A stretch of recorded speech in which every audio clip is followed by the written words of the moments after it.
Elden Ring is one of the best Yick-likes on the market. It combines elements of Cuphead, Yick, and Miyazaki's older titles such as Dark Souls 1 to make gameplay that's simply outstanding. The collectathon nature of the game, ripped straight from the N64 era, gives the game a retro-style twist that you don't really see from modern AAA games. It's honestly one of the best FPS-style beat-em-ups that I think I've played in a while, and I'd like to go over a few reasons as to why.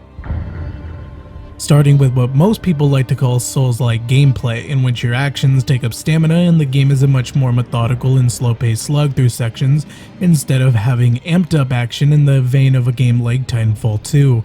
The dodge-hit-dodge mechanics make this game feel like a breath of fresh air compared to other open-world titles released recently, such as Skyrim and GTA 5. It feels like everything good from Breath of the Wild mixed with everything good from Bloodborne, and that's no small praise. In fact, the only thing about the gameplay I would say I wasn't a fan of is the horse combat, where the game changes from a majestic open-world platformer to something more of a Shadow of the Colossus clone, which could have been good if it wasn't so prevalent in such a massive and long game. However, I do have to say that without the combat, the introduction of the horse is a welcome addition, as it makes traveling to areas such as Tilted Towers much easier. Along with the basic back and forth of the game, other elements of the gameplay such as the base building and farming mechanics really do put forth additional reasons to play the game, as players that don't want to invest too much time in the actual game can find comfort in doing side content. As you can see, my farm here is up to level 30 and I have 4 rare eggplants. Amazing. The bosses in Elden Ring I feel are the absolute lowest points of the game. In most cases, my gameplay grinded to a complete halt, as I couldn't do anything against a constant barrage of miscommunicated attacks, badly placed dodges, and other bullshit that was thrown against me. In my 400 hours of playing, I think I beat only one boss, and that was because I wanted to collect the rare golden watering can for my farm, which probably could have been crafted. And on that note, the variety of items and collectibles in Elden Ring makes SM64 look like child's play.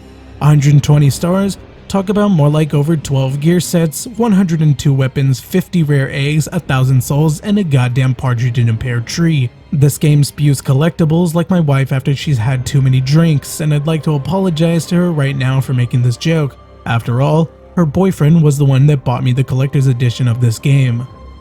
But I digress.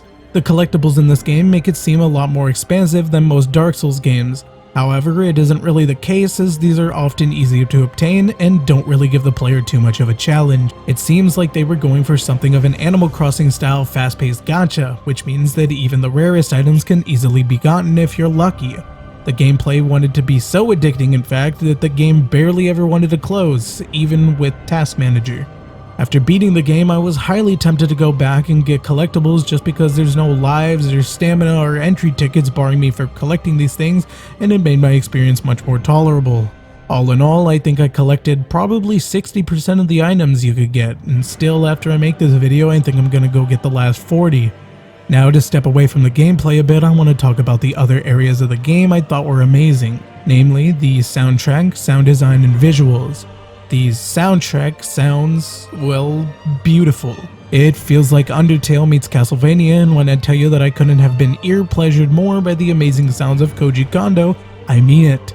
The intro music, the boss music, and the ambient music, it all culminates together in a sweet, unending, yet unnerving symphony that perfectly highlights why Japanese video game music production is leagues above anything the West can put out. Couple that with just the absolute stellar sound design and you have a two-piece combo that strikes at both your ears in a delicate but powerful way that'll leave you looking up Elden Ring ASMR videos for the next few years to come.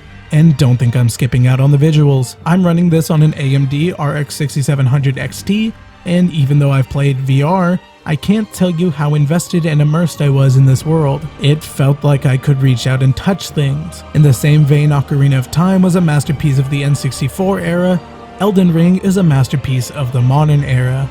I found many small things to criticize in this game, but the problem is that there's just so little to say about the criticisms that I honestly don't even think they're worth mentioning here, as I feel they would just drag on and on with small complaints. I mean, when your criticisms go so low as a misplaced grass texture, you really know you're scraping the bottom of the barrel.